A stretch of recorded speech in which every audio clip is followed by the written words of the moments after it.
fenêtre sur l'Afrique, la voix des sans-voix, la voix des opprimés.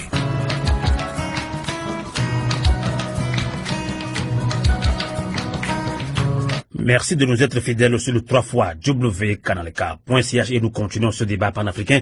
Nous allons parler maintenant de la Côte d'Ivoire. L'élection présidentielle en Côte d'Ivoire, c'est le 31 octobre prochain. Et nous accompagne également dans ce débat panafricain, je l'avais annoncé, Dr Kokra Lossinan, délégué chargé de la stratégie et de la propagande du parti PDCI en Suisse ici. Rebonsoir, Dr Kokra Lossinan, assoir. Bonsoir, bonsoir. Et nous a rejoint également depuis la région parisienne, Dr Claude Koudou. Bonsoir. Bonsoir Amos, bonsoir chers amis auditeurs. Merci de m'avoir invité. Merci également à vous, Dr Claude Koudou est enseignant, écrivain, directeur de la collection Afrique et Liberté chez les éditions L'Harmattan, président de l'ONG Convergence pour la paix et le développement de l'Afrique et membre de plusieurs organisations panafricaines. Et nous allons commencer tout de suite par la Côte d'Ivoire, je l'ai dit, 31 octobre prochain, ce sera l'élection présidentielle en Côte d'Ivoire. Est-ce que ça va se tenir ou pas? Et là, presque toute l'opposition a lancé début de cette semaine une désobéissance civile après que le Conseil constitutionnel ait maintenu la candidature d'Alassane Ouattara. On a l'impression, Dr Kokra Lossinan, que cet appel n'a pas été totalement suivi. Est-ce qu'il faut encore un peu de temps à l'opposition et ivoirienne de s'organiser? Pas du tout. Je pense que c'est plutôt une question de stratégie. Il y a effectivement un message qui a été lancé le week-end passé, donc la désobéissance civile. Nous n'avons pas donné de date exacte. Il n'y avait pas de chronogramme et cela a été fait ça a été fait sciemment, je dirais. Et il ne vous a certainement pas échappé qu'actuellement, il y a une tournée de la mission de l'ONU en Côte d'Ivoire qui consulte tous les partenaires en Côte d'Ivoire, tous les partis politiques, tous les acteurs politiques. Donc je pense que juste après l'appel lancé par le président Bédié, cette mission a atterri en Côte d'Ivoire et je pense qu'il est tout à fait important de laisser sa chance à cette mission de mener la concertation. Cela dit, l'appel qui a été lancé sera suivi de mots clairs, mais cela doit suivre une méthodologie. Vous savez, l'expérience que nous avons eue au cours des dernières semaines nous a instruit. Il ne s'agit plus de lancer nos militants dans les rues pour se faire taillader par la suite par des milices. Donc il faut être méthodique dans la manière d'agir. Nous consultons au niveau des états-majors et je puis vous assurer que les semaines à venir, je dirais plutôt la semaine prochaine, vous aurez une idée très claire de ce qui se passe sur le terrain en termes de boycott ou de manifestation ou disons tout court et des obéissances civiles. D'accord. Docteur Claude Koudou, vous qui êtes dans ce combat depuis des années, est-ce que la désobéissance civile, est-ce vraiment la panacée pour barrer la route à Alassane Ouattara? Merci Amos. Avant de répondre à la question, je voudrais dire rapidement que au-delà de la question de la désobéissance civile, il faut dire que la Côte d'Ivoire se trouve aujourd'hui à la croisée des chemins. Et c'est même la problématique de la souveraineté qui est posée. La question, c'est donc comment font les Ivoiriens pour sortir le pays de cette mauvaise passe. Alors aujourd'hui, et je salue mon frère et ami du PDCI, parce que nous sommes en partenariat aujourd'hui, c'est que l'opposition a su construire aujourd'hui une unité, et il y a quelques mois, voire des années, on avait là une équation pratiquement insoluble. Elle est résolue aujourd'hui, cette équation. Cela dit, la désobéissance civile, ce n'est pas parce qu'on le voulait. C'est une situation qu'Alassane Dramane Ouattara nous a imposée parce que depuis toujours, nous avons appelé tous les acteurs politiques à s'asseoir autour d'une table pour discuter.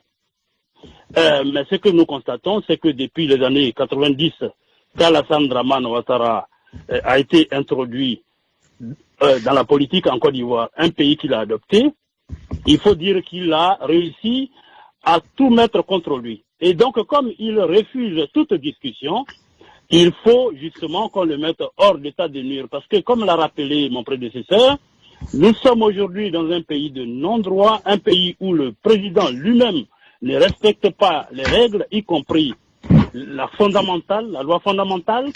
Voyez-vous, les gens du RHDP nous parlent d'un premier mandat parce qu'on aurait remis les compteurs à zéro. C'est-à-dire que dans une même journée, M. Adjoumani peut aller boire 2 bières à Cocody et arriver au plateau prendre une autre bière et dire que parce qu'il est au plateau, c'est la première bière et les 2 précédentes ne comptent pas. Nous élevons des enfants, une nouvelle génération qui nous regarde.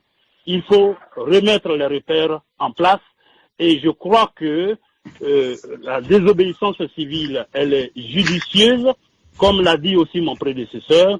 Il faut qu'on arrive à s'organiser pour mettre Alassane Dramane Ouattara et son clan qui ont mis ce pays à terre, qui emprisonnent tout le monde, qui enlèvent des gens, qui met en souffrance le peuple de Côte d'Ivoire.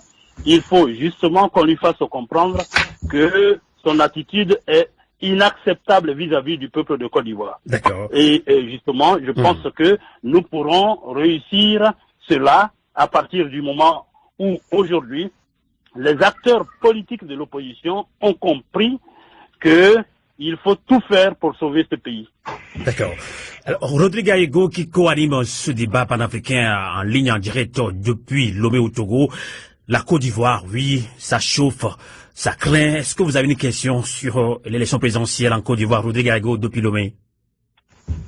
Oui, merci Sylvain et merci donc pour tout le développement qu'on a suivi avec nos invités sur la Côte d'Ivoire. Alors moi, ma première question, c'est de savoir si le temps ne joue pas finalement contre toutes ces actions qui sont à l'étape encore d'initiative.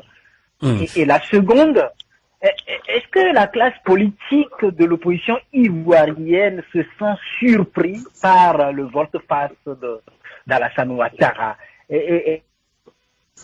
Et quel est le cas? Est-ce que cela justifie le fait que ces actions soient une initiative de dernière minute? Docteur Kokra Assoua, pour répondre à Rodrigue Aïgo depuis Lomé. Oui, effectivement, le 31, c'est pour bientôt, mais nous demeurons confiants. Nous demeurons confiants en les capacités de l'opposition à s'organiser et à faire barrage à cette imposture. Vous savez, l'opposition en elle-même regorge déjà de personnes assez expérimentées. Il y a eu bien entendu au cours des mois passés quelques incompréhensions, mais comme mon prédécesseur le disait tout à l'heure, nous nous sommes mis ensemble et nous travaillons dans les différents états-majors pour coordonner les activités. Et je peux vous dire que sur le terrain, les choses avancent très bien.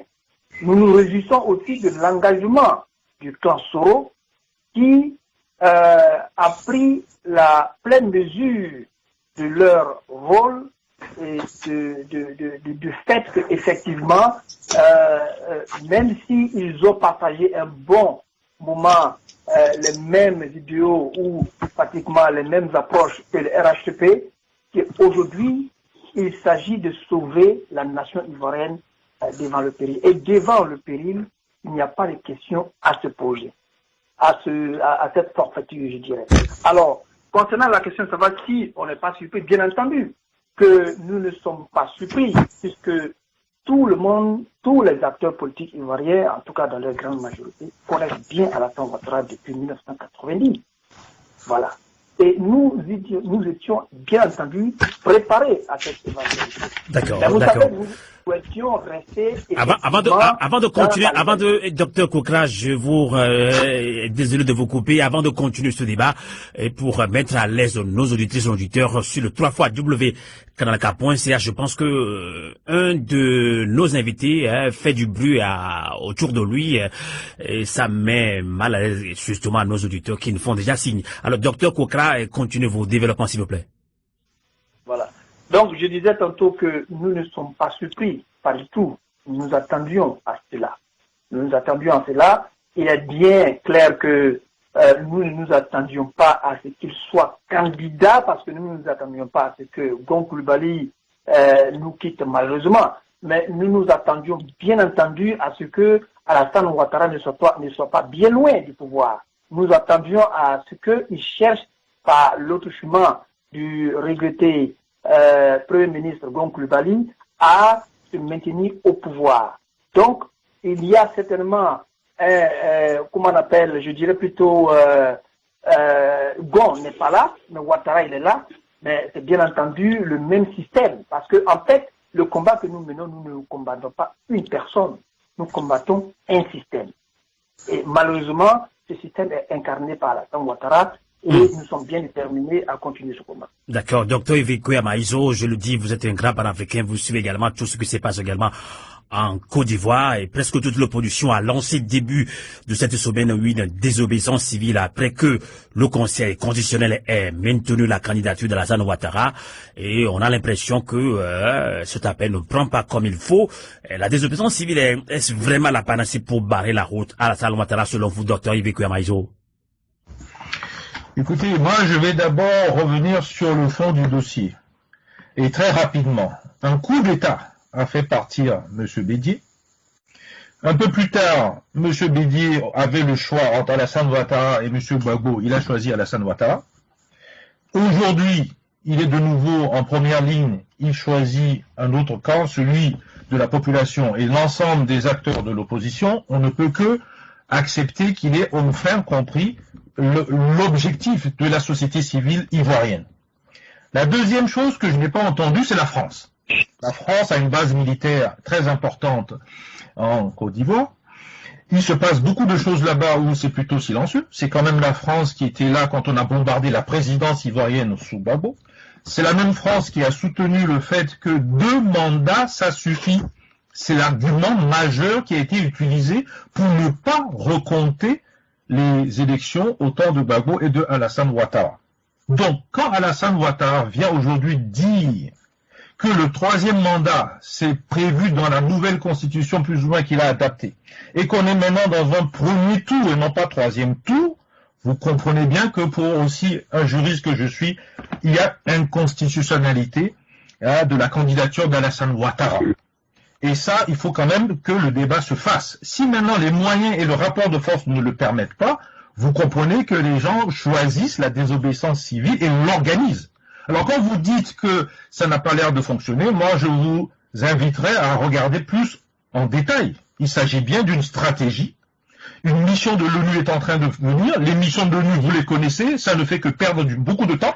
Ça ne fait que retarder les fonctions. L'ONU est pratiquement responsable essentiellement de ce qui s'est passé au moment de transfert vers justement Alassane Ouattara. Et l'ONU avait insisté que 2 mandats, ça suffit. Donc on aimerait bien entendre ce que dit l'ONU aujourd'hui sur le 3e mandat d'Alassane Ouattara. Sauf que ces institutions sont souvent très sourdes et ne disent plus tellement la vérité aux populations. Alors le problème qui se pose aujourd'hui, est-ce qu'il y a ou pas élection? Premier point. Deuxième problème, s'il y a élection, vous êtes sûr qu'il n'y aura pas de 2e tour. Donc il faut savoir que si on doit aller au 2e tour, il faut une unité de l'ensemble de cette opposition. Maintenant, si cette opposition pense qu'il faut aller aux élections, elle a des grandes chances de perdre puisqu'il n'y a jamais de vérité des urnes, y compris en Côte d'Ivoire. Vous avez vu les scores à la russe qu'on a eu en Côte d'Ivoire. Donc le problème revient en amont. En amont, c'est de savoir dans quelles conditions on va aux élections propres. Les élections qui vont donner ce que veut le peuple ivoirien à l'ensemble des candidats qui se présentent. Et je finirai par, on a éliminé un certain nombre de candidats. Les éléments utilisés pour éliminer ces candidats sont vraiment des éléments fallacieux. Oui, par exemple, la candidature de Mamadou Coulibaly. Par exemple, mais il y en a plusieurs. Il y en a plusieurs. Celle de Gbagbo, il y en a plusieurs. Sachez d'ailleurs que dans le cas de Gbagbo, il y a une décision de la Cour africaine des droits de l'homme. On va en parler.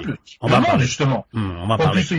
L'essentiel de ceci est que il y a un environnement institutionnel et constitutionnel qui est proche de l'illégalité.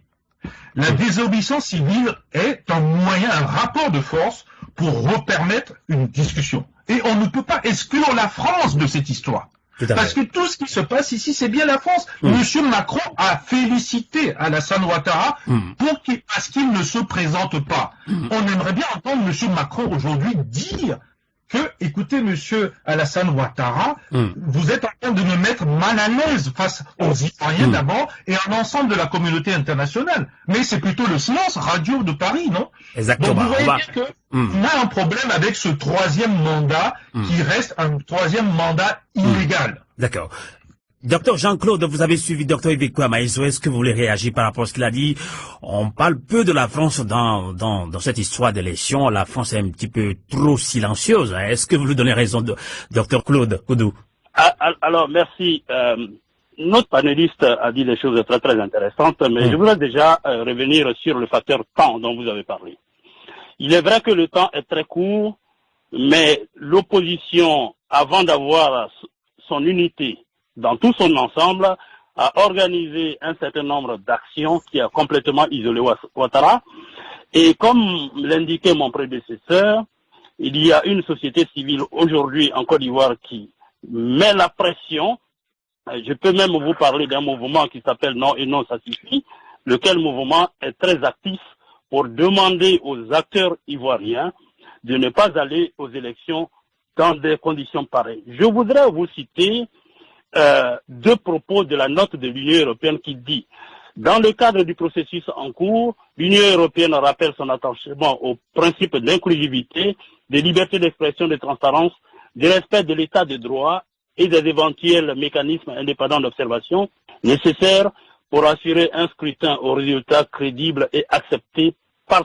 Elle ajoute: l'Union européenne note les différentes procédures ouvertes auprès de la Cour africaine des droits de l'homme et des peuples relativement au processus électoral et rappelle son attachement au respect de la justice internationale.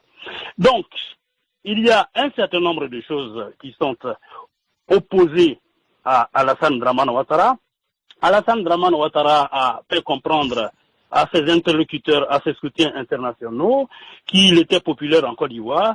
L'histoire montre aujourd'hui, en tout cas les réalités nous indiquent qu'il est très isolé sur la scène politique ivoirienne et nous allons nous en saisir justement pour l'amener à ne pas qu'il y ait des élections, pour qu'il y ait un tour de table en Côte d'Ivoire. Maintenant, concernant le retour, entre guillemets, d'Alassane Dramane Ouattara pour dire qu'il se présente à un troisième mandat, non, ce n'est pas un effet de surprise. Nous savons très bien en Côte d'Ivoire que Alassane Dramane Ouattara, qui est très au courant de l'état de santé de Feu Gon Coulibaly, voulait se mettre comme vice-président, donc un ticket de vice-président avec Gon Coulibaly, et malheureusement, mais bon, peut-être heureusement pour lui, bon, en tout cas, Feu Gon Coulibaly est décédé avant cela, il redeviendrait président de la République. Donc, comme un copanéliste l'a indiqué tout à l'heure, Alassane Dramane Ouattara mettait en place un mécanisme pour ne pas être loin du pouvoir. Maintenant, l'acteur France, mais c'est en cela que le débat est très intéressant. Tout à l'heure, on parlait du Mali. Mais le mal commun que nous avons, nous les panafricanistes, nous les peuples africains, c'est la position de la France. Et je pense que la question de la base militaire, qui est une question importante, elle est posée, elle va être résolue, mais dans le cadre d'un tour de table entre les Ivoiriens. Parce qu'aujourd'hui, il ne s'agira pas d'un parti politique qui sera face à la France, ce sera tous les Ivoiriens, ou ce seront tous les Ivoiriens qui seront face à la France, pour lui faire comprendre qu'il faut qu'on change totalement le paradigme et que nous puissions établir de nouveaux rapports nord-sud, en tout cas Côte d'Ivoire-France, Afrique, pays africains, pour que les populations africaines puissent bénéficier de la juste répartition de leurs ressources. Nous ne chassons pas la France, mais il faut que la France comprenne que les Africains ont besoin de vivre de leurs ressources et nous pouvons commercer ensemble sans qu'on on ait des baïonnettes sous la tempe. D'accord. Ça, c'est fondamentalement important. Tout à fait. Docteur Kokra Lossina, soit délégué chargé à la stratégie et de la propagande du parti PDCI ici, même en Suisse. Vous avez suivi Docteur Ivekou Amaïzo, Docteur Claude Koudou. Et justement, moi, j'ai une question à travers un média français, Ouattara persiste et signe son coup de force, il traite même de provocation les candidatures de Gbagbo de Soro. Il faut aussi rappeler que le torchon brûle depuis un certain temps entre Guillaume Soro et Alassane Ouattara. Et on dira, attends, le basculement de Soro et sa demande de pardon à Laurent Akudju-Gbagbo renforce-t-il concrètement aujourd'hui l'opposition ivoirienne pour barrer la route à Ouattara? Docteur Kokra Lossina. Merci beaucoup pour cette question. Je pense que c'est à saluer. C'est à saluer et nous ne pouvons que nous féliciter du fait que Soro demande pardon au peuple de Côte d'Ivoire et qu'il prenne sa place dans ce combat pour la libération totale de la Côte d'Ivoire. Et cela ne peut que renforcer l'opposition. Imaginez-vous s'il n'y avait pas eu cette distinction entre Soro et Ouattara, je pense que le combat aurait été encore plus difficile. Aujourd'hui, cette distinction s'est opérée, le PDCI est retiré, alors le chemin à parcourir est peut-être encore difficile, mais je pense que ce sont des facteurs qui balayent le chemin et faciliteront la voie à la libération totale de la Côte d'Ivoire. En ce qui concerne notre compatriote Soro Guillaume, je tiens à préciser que sa relation avec le président Gbagbo ne date pas d'aujourd'hui. Bien entendu qu'il y a une rupture. Sa relation, pas seulement avec la personne de Gbagbo, mais avec la gauche ivoirienne ne date pas aussi d'aujourd'hui. Donc, je pense que c'est certainement un retour au bercail, quelles que soient les dissensions qui nous liaient, mais je pense que après 20 ans de disputes, nous sommes un peuple aujourd'hui mature, riche de cette expérience, pour comprendre où se trouve l'essentiel. Aujourd'hui, l'essentiel, ce n'est pas de retracer le passé et de revenir sur ce qui nous a divisés, mais de faire en sorte que nous puissions nous unir sur le minimum, sur le peu, et sur cette base, construire rapidement sur le cas de la France. Moi, je voudrais vous dire, nous sommes des pays, et ça, c'est pas seulement la Côte d'Ivoire, nous avons à peu près 60 ans je dirais, d'existence en tant que nation-État. Et à partir de 90 jusqu'à maintenant, ça nous fait 30 ans de combat, 30 ans de quête pour la démocratie. 30 ans, c'est beaucoup, mais en réalité, dans la vie d'une nation, c'est pas aussi beaucoup que ça. Tout à fait. Nous avons tiré les leçons et je pense que nous saurions capitaliser sur cette expérience pour voir comment nous allons enclencher le débat en ce qui concerne la souveraineté de la Côte d'Ivoire. Nous n'avons pu le faire de façon frontale et émotionnelle. Ce qui nous manquait, c'était la réflexion stratégique dans l'approche. Et ça, nous allons en faire usage et vous verrez que si jamais nous arrivons à nous libérer du joug de ce pouvoir, les discussions avec la France seront marquées d'une très grande maturité. Avant de continuer ce débat, je prie vivement nos invités de ne pas faire trop de bruit autour de vous. Franchement, ça fait très très mal aux oreilles. Des auditeurs nous font signe. Je vous en prie, faites un peu moins de bruit. Nous sommes dans un débat très complexe et très aussi important pour nos auditrices et auditeurs câbles sur le 3 fois www.canalk.ch. Et je le disais, ce débat est co-animé avec notre correspondant permanent au Togo, Rodrigue Ayigo. Est-ce que vous avez une question sur la Côte d'Ivoire? Le 31 octobre prochain, ce sera effectivement l'élection présidentielle dans ce pays, élection présidentielle à haut risque, dira-t-on également. Rodrigue Ayigo depuis Lomé. Très bien. Alors, merci. Je crois qu'il y a deux questions. La première, l'élection a lieu dans un peu plus d'un mois maintenant en Côte d'Ivoire et on peut dire que dans les prochaines semaines, à l'allure où vont les choses, Alassane Ouattara sera de plein pied dans les campagnes. Et la question fondamentale aujourd'hui est-ce que les signaux sont suffisants pour rassurer le peuple ivoirien qu'il n'y aura pas l'élection d'Alassane Ouattara? L'autre question, nous savons que en Afrique, surtout francophone, les présidents, quand ils s'entêtent à organiser les élections, ils trouvent des pantins qu'ils transforment en candidats Et c'est peut-être le cas aussi en Côte d'Ivoire. Je crois que le débat en fait également cas. Est-ce que le boycott, parce que Guillaume Soro l'a dit, si il n'est pas candidat, c'est qu'il n'y aura pas d'élection. Maintenant, en dehors de la parole, est-ce qu'il y a des actions concrètes qui vont effectivement contribuer à empêcher l'élan d'Alassane Ouattara? La troisième préoccupation... Non, Rodrigue, s'il vous plaît, on ne peut pas poser 3 questions à la fois, une question à la fois, ce serait mieux. Le réseau flotte un petit peu depuis le Togo, mais je pense que Dr Claude Koudou a bien compris la question. Dr Claude Koudou. Oui, j'ai très bien compris, mais juste un petit mot par rapport à ce qui se disait plus haut. Les Ivoiriens ont beaucoup travaillé pour qu'il y ait une unité. Modestement, à mon humble niveau, j'ai aussi travaillé pour que les Ivoiriens, sinon les entités politiques, se rapprochent. Et dans cette mesure-là, nous ne pouvons que saluer, disons, la cohérence d'un certain nombre d'acteurs. Mais je voudrais dire que dans ce qui va venir, la nouvelle Côte d'Ivoire qui va venir, il faut que les uns et les autres intègrent un minimum de bonne foi.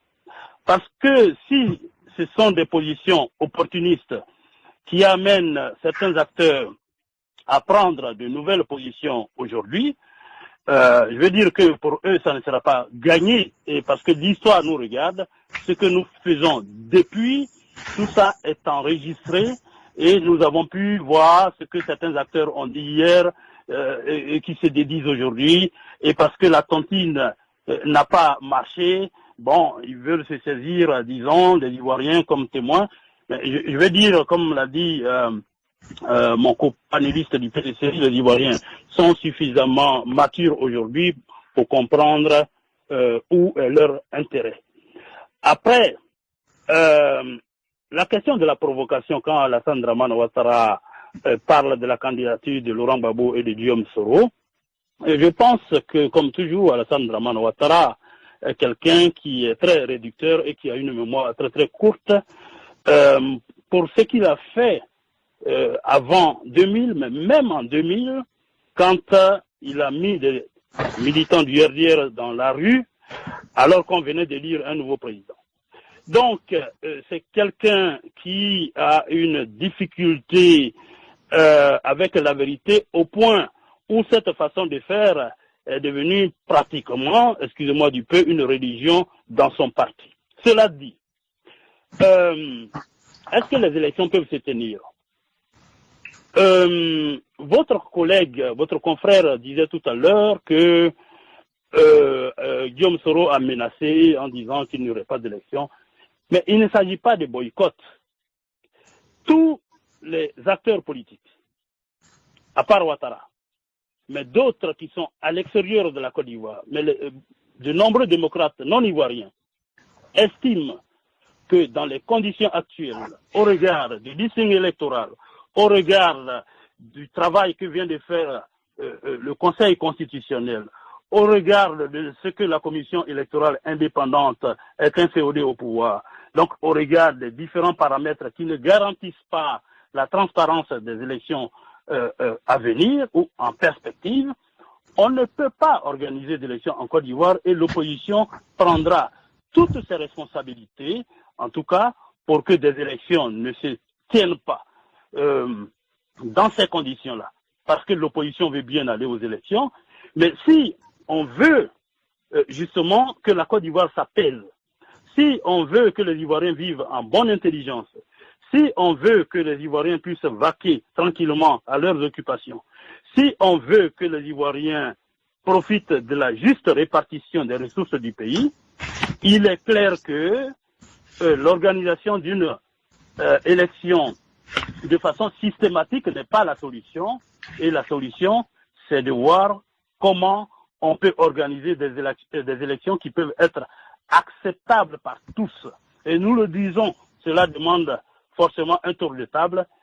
Alassane Dramane Ouattara sera bien obligé de s'asseoir à un moment ou à un autre à une table de discussion, et cela devrait se faire avant le 31 octobre 2020. Donc, en tout cas, toute l'opposition aujourd'hui est unie. Les Ivoiriens veulent sauver leur pays et les caprices, les velléités d'Alassane Dramane Ouattara n'abuseront pas des Ivoiriens. Alors, il nous reste encore 10 minutes sur la Côte d'Ivoire, puisqu'on doit entamer aussi le sujet sur l'élection présidentielle en Guinée-Conakry, un sujet sur le Togo et le Cameroun. Nous avons peu de temps. Rapidement, une question très importante sur l'actualité. Là, c'est justement possible retour de Laurent Koudou et Gbagbo sur la liste des candidats à l'élection présidentielle du 31 octobre prochain en Côte d'Ivoire. Eh bien, la Cour africaine des droits de l'homme des peuples a rendu hier, justement, une décision de justice et demande au gouvernement ivoirien de prendre toutes les mesures nécessaires en vue de lever immédiatement tous les obstacles empêchant Laurent Gbagbo de s'enregistrer sur la liste électorale. Alors, heureusement, nous avons quand même un docteur en droit ici, docteur Iveco Amaïzo. Et vous qui êtes un homme de droit, est-ce que cela dit que Laurent Gbagbo va quand même se retrouver sur la liste des candidats à l'élection présidentielle en Côte d'Ivoire, docteur Iveco Amaïzo? Non, cette question, il faut que vous le posiez à M. Alassane Ouattara.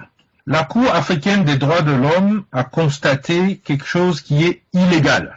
Et dans une décision d'urgence, qu'on appelle décision à référer, a fait appel à l'État ivoirien, qui est représenté par Alassane Ouattara, en lui demandant de corriger le non-droit. Le non-droit est que quelqu'un qui a droit de se présenter n'a pas été mis sur les listes. D'ailleurs, il n'est pas le seul. Donc, il y a eu un procès, puisqu'il y a eu une volonté pacifique de rétablir le droit, et le droit a donné raison à ceux qui se sont plaints. La Cour africaine des droits de l'homme et des peuples, j'insiste bien, et des peuples, a constaté que non seulement au niveau de l'individu, Gbagbo, au niveau du peuple ivoirien, c'est un non-droit que de ne pas laisser un candidat se présenter. La deuxième chose qui est très importante dans cette décision, la Cour africaine des droits de l'homme et des peuples n'a pas des moyens de coercition sur un État.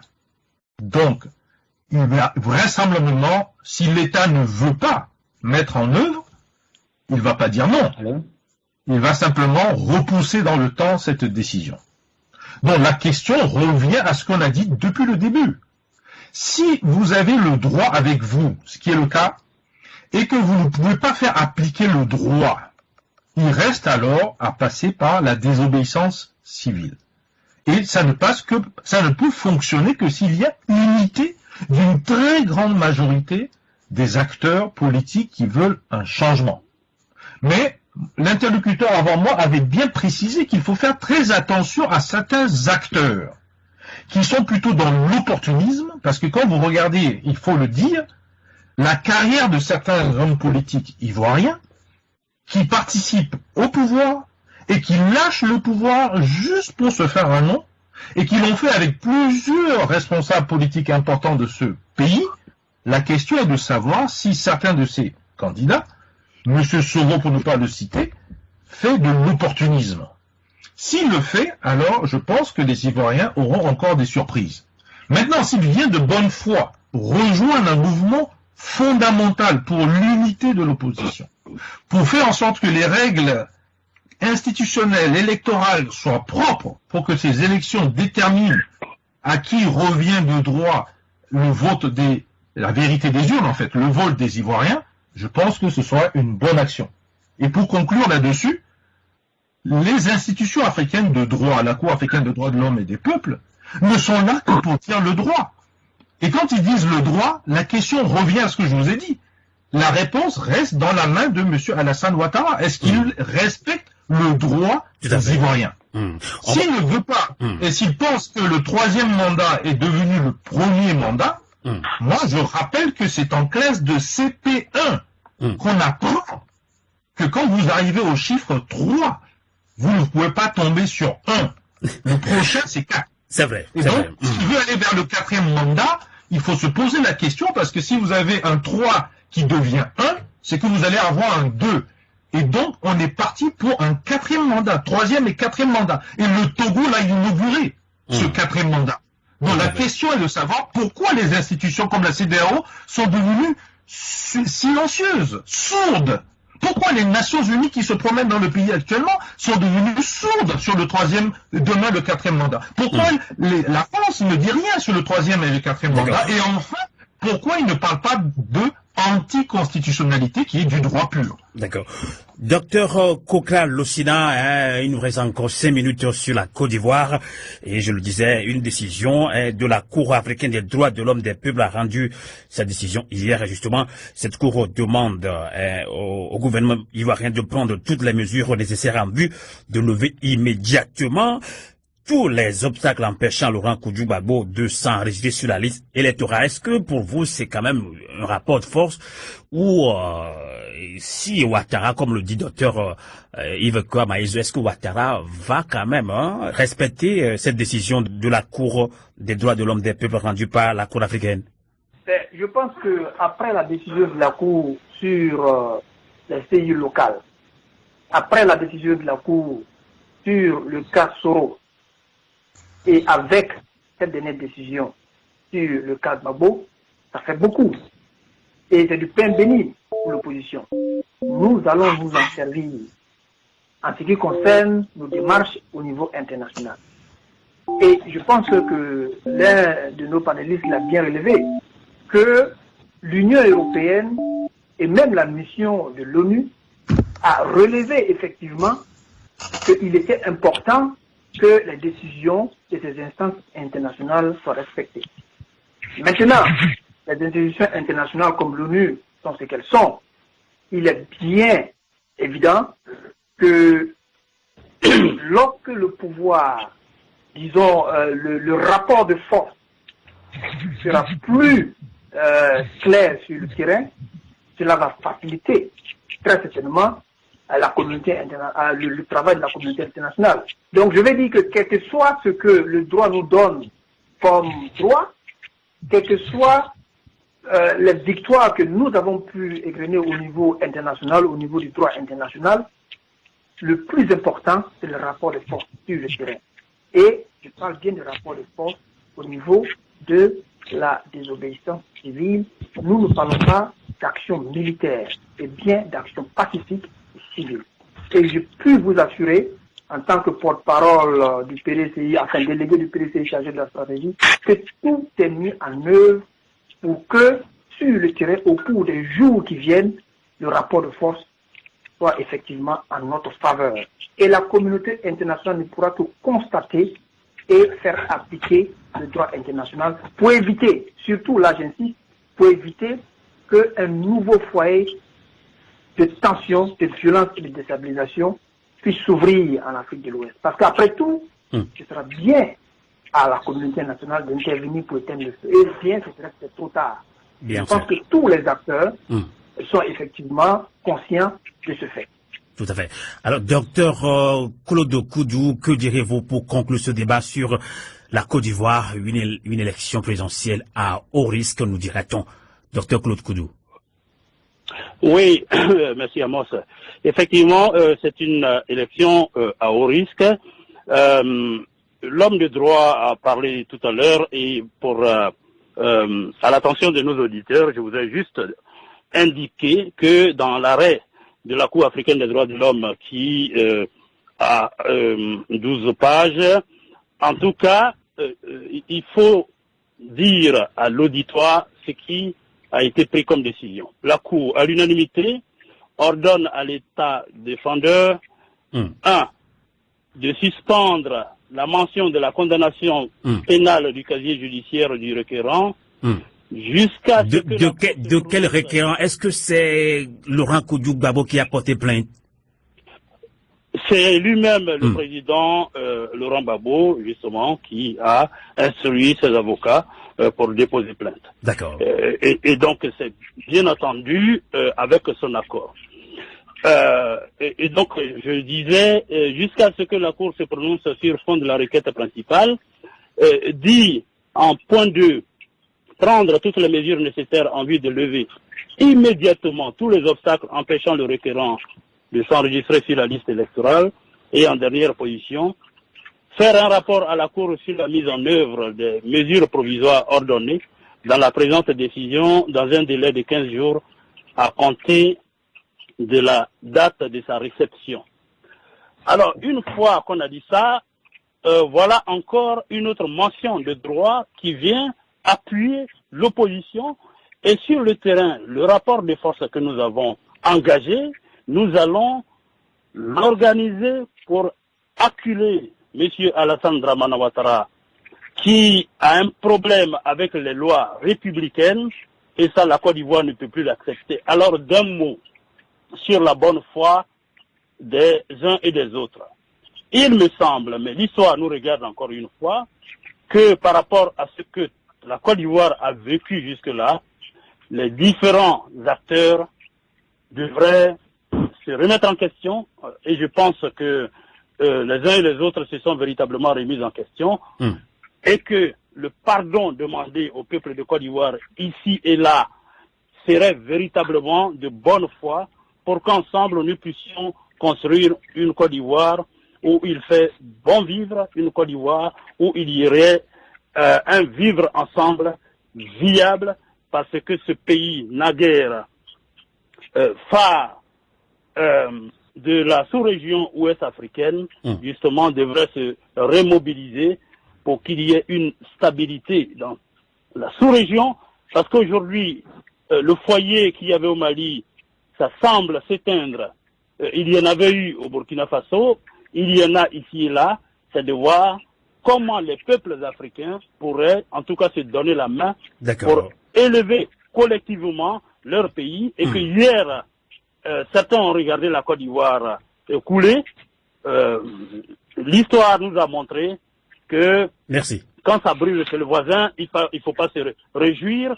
Et donc, on doit être ensemble aujourd'hui, et je pense que l'élan est bien pris, en tout cas de l'opposition, est aujourd'hui la main dans la main pour que la Côte d'Ivoire puisse se sortir de là. Merci beaucoup, Dr Claude Koudou. Avant d'aborder le sujet sur la Guinée-Conakry, troisième mandat d'Alpha Condé, nos invités sont déjà en ligne depuis Guinée-Conakry et depuis la Suisse également, à Genève. Et on va conclure ce sujet de la Côte d'Ivoire avec Dr Yves Kouya-Maïzo sur une question que se posent beaucoup de peuples africains, des Togolais, des Ivoiriens, des Maliens. On parle des artistes, ceux-là même qui nous font danser, je le dis très bien. Alors justement, Dr Yves Kouya-Maïzo, pour une première fois, l'artiste Mbewe est intervenu et de façon explicite et univoque, alors que Tiken Jah Fakoly, je rappelle que Mbewe a même dit dans son message, Monsieur le Président, je sais prévenir, mais je ne sais pas guérir. Alors justement, Tiken Jah Fakoly, pour certains, est un petit peu ambigu dans ses positions. Quelle lecture faites-vous du discours de Tiken Jah Fakoly, Dr Yves Kouya-Maïzo? Bon, je ne vais pas personnaliser. Vous savez, les artistes ne sont pas censés, en fait, faire de la politique. À partir du moment où ils prennent un engagement, il faut qu'ils sachent que leur voix a des effets sur une grande partie de la population, notamment ceux qui aiment leur musique ou tout ce qu'ils font de manière dans le domaine de la culture. Donc, que ce soit Mbewe ou d'autres, il faut qu'ils puissent s'approcher des vrais acteurs politiques. On en a eu quelques-uns ici autour de ce plateau, mais ils sont présents en Côte d'Ivoire et de très haut niveau. Et il faut qu'ils puissent s'informer. C'est très important, avant que ces artistes ne ouvrent leur bouche, qu'ils s'informent, parce qu'il y a beaucoup de choses qui sont dites, qui relèvent beaucoup plus de l'activisme, et qui peut même aller donner des résultats contraires de ce que ces artistes souhaitent. Deuxièmement, je ne vais pas citer de nom, il y a certains artistes qui sont jouent plutôt dans la case de ce qu'on appelle aujourd'hui l'opportunisme. Il y en a certains qui aussi, par manque d'informations, se sont trompés et qui ont soutenu tel ou tel candidat, et quand ils se sont aperçus que ce n'était pas le bon, comme un cheval, ils essaient de changer de monture. Tout cela étant dit, on a besoin des artistes. Pourquoi? Parce qu'ils arrivent à faire porter la voix de ce qui pourrait et permettra au peuple de sortir du réveil, ou plutôt du sommeil dans lequel, depuis la colonisation, un certain nombre de grands pays colonisateurs les ont mis et soumis. C'est ça le rôle de l'artiste. Et c'est pour ça qu'il doit accompagner un mouvement, et non pas se lever et porter des jugements, parce que les jugements en politique sont très complexes, et ça change régulièrement. Donc moi je les inviterais plutôt à se rapprocher des acteurs politiques, surtout cette unité d'action qui a lieu et qui est en train de se mettre en place de manière très intelligente. Le peuple ivoirien, moi je peux l'attester pour avoir vu beaucoup de pays africains, est mature, a subi d'ailleurs beaucoup de problèmes. Un des pays qui a vu sa présidence bombardée, écoutez, il faut se poser des questions, surtout pas des gens qui sont sur son territoire aujourd'hui, qui n'est autre que l'armée française.